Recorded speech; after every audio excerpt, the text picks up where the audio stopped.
Bonjour à tous. Alors dans ce chapitre, nous allons nous intéresser à la combustion des alcanes qui, aujourd'hui, est la principale source d'énergie sur la Terre. Commençons par le triangle de feu. Pour qu'une combustion puisse avoir lieu, il y a 3 éléments nécessaires. Le premier est la présence d'un combustible qui peut être sous différents états. On peut avoir des états solides, le bois, le carton, le papier, états liquides, l'essence, les huiles, etc. Les gaz, comme le méthane, le propane, et ainsi de suite, et aussi des métaux qui peuvent servir de combustible. On représentera toujours un symbole, un pictogramme de danger au niveau des combustibles avec une flamme noire dans un carré rouge présenté sur sa pointe. Le deuxième élément qui est nécessaire à une combustion, c'est un comburant.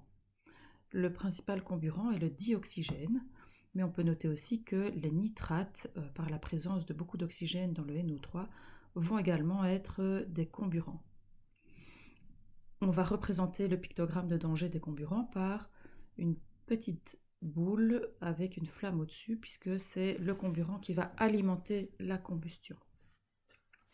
Le troisième élément qu'on va retrouver dans ce triangle de feu est l'énergie d'activation.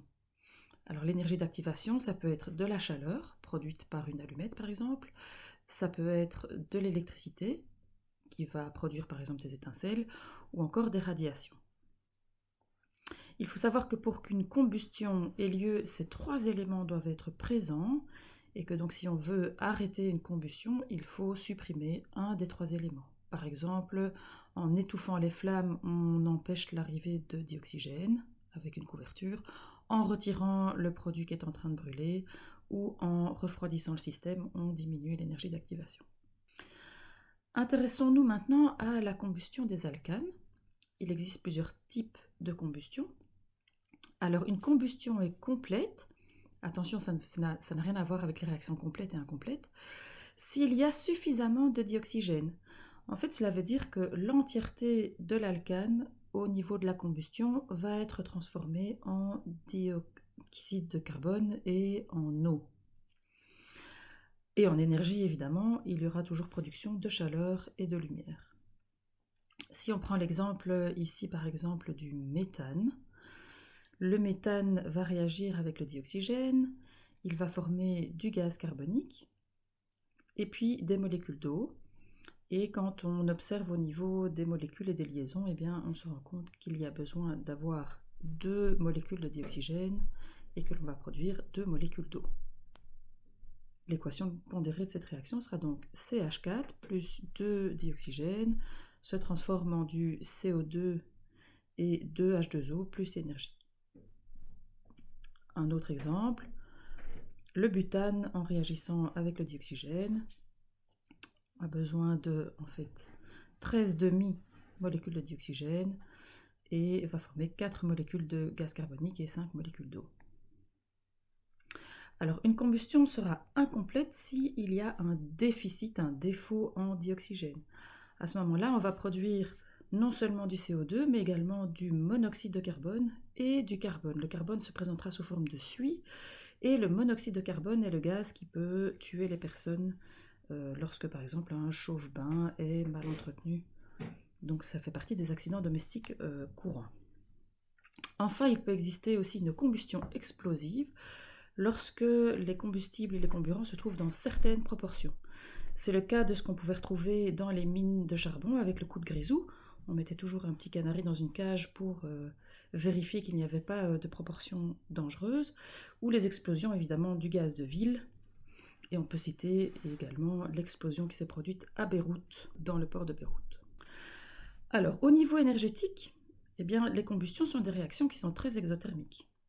Et on peut retrouver la valeur de l'énergie qui est libérée lors de ces combustions avec les tables des énergies de liaison. Alors si on reprend la réaction ici de l'éthane, la combustion de l'éthane, on peut repérer qu'on a toute une série de liaisons. Donc moi je vous invite parfois à faire le dessin des molécules pour bien compter combien de liaisons on a de chaque sorte. Alors si on reprend les liaisons dans les réactifs, on a 6 liaisons carbone-hydrogène, une liaison carbone-carbone et 7 demi-liaisons oxygène-oxygène. On va donc multiplier les valeurs des énergies de liaison par le nombre de moles et on obtiendra un total de 4567 kJ par mole pour les énergies de liaison des réactifs. Pour les énergies de liaison des produits, on voit qu'on a 2 liaisons carbone-oxygène fois 2 et qu'on a 3 liaisons oxygène-hydrogène fois 2. On obtient donc, pour la variation d'enthalpie molaire, la valeur de moins 1429 kJ par mole d'éthane. On peut également faire le calcul à partir des enthalpies standards de formation. Dans ce cas-là, on reprendra également les valeurs dans les tables et on se rappelle que le calcul à partir des enthalpies standards de formation est la somme des enthalpies standards de formation des produits moins la somme des enthalpies standards de formation des réactifs. On multiplie bien sûr par les coefficients stoichiométriques et en faisant ce calcul, on obtient la valeur de moins 1427 kJ par mole d'éthane. Vous voyez qu'il y a une très très légère différence entre les deux valeurs obtenues. À partir des combustions, il est toujours intéressant de connaître le pouvoir thermique des combustibles. On appelle ça aussi le pouvoir calorifique. Si vous voulez, c'est l'énergie ou la quantité d'énergie qui va être libérée, produite si vous voulez, par la combustion d'un kilogramme de combustible. L'unité de mesure est toujours le kilojoule par kilo ou le mégajoule par kilo. Ces valeurs, vous ne devez pas les connaître, on les trouve toujours dans des tables. Alors le pouvoir thermique va permettre de trouver par exemple des rapports entre par exemple la quantité de CO2 produite par unité d'énergie libérée. Prenons par exemple ici de l'octane.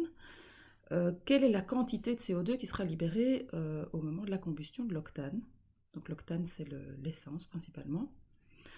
On verra que 1 mole d'octane va libérer 8 moles de CO2. Et en sachant que le pouvoir thermique de l'octane est de 47,8 mégajoules par kilo, et en connaissant la masse d'une mole d'octane, on peut retrouver la valeur du nombre de moles de CO2 produites par mégajoule au niveau énergétique. On multiplie donc le pouvoir thermique par la masse. On obtient donc la quantité d'énergie produite. Et à partir de cette quantité d'énergie, on peut retrouver la valeur du nombre de moles de CO2 par mégajoule. Deuxième type de calcul que l'on peut faire, c'est calculer le rapport entre le prix et l'énergie libérée. Ça peut être intéressant quand on veut faire une comparaison au niveau des combustibles que l'on va utiliser par exemple dans une chaudière ou pour chauffer sa maison. Prenons l'exemple d'un kilogramme de charbon.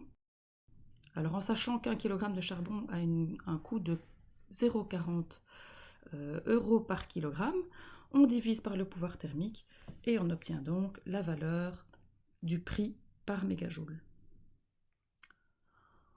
Enfin, nous pouvons terminer par le raffinage du pétrole. Alors le pétrole brut, c'est un mélange d'hydrocarbures. Lorsque l'on veut obtenir les différentes parties, la décomposition du pétrole, on va faire ce qu'on appelle une distillation fractionnée. On va donc récupérer toutes les fractions du pétrole, donc de ce mélange d'hydrocarbures, en faisant chauffer le pétrole brut et en récupérant, en fonction de leur point d'ébullition, les différentes parties. Alors les parties les plus légères, ce sont les gaz.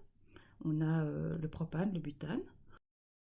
On va avoir également après les essences légères, entre 5 et 7 carbone, qui vont servir principalement à la pétrochimie, les plastiques, etc. Les essences lourdes entre 8 et 10 carbone, ce seront plutôt les essences pour les carburants de voiture. Ensuite, le kérosène, ce sont les chaînes entre 11 et 16 carbone, qui va servir principalement pour les moteurs à réaction des avions. Ensuite, les gazoles, alors ça peut être aussi ce qu'on appelle le diesel, ou le mazout. Ce sont les chaînes qui contiennent entre 17 et 20 carbone, et ça va servir pour les moteurs diesel et les moteurs des bateaux. Et enfin, tout en bas de la colonne, on retrouvera les huiles et les bitumes. Alors, on peut parfois aussi craquer des hydrocarbures assez lourds pour obtenir par exemple ici de l'octane. Et ce procédé va permettre de refabriquer des carburants à partir de matières plus lourdes. Et voici qui termine ce chapitre sur les combustions des alcanes. À vous maintenant de vous entraîner.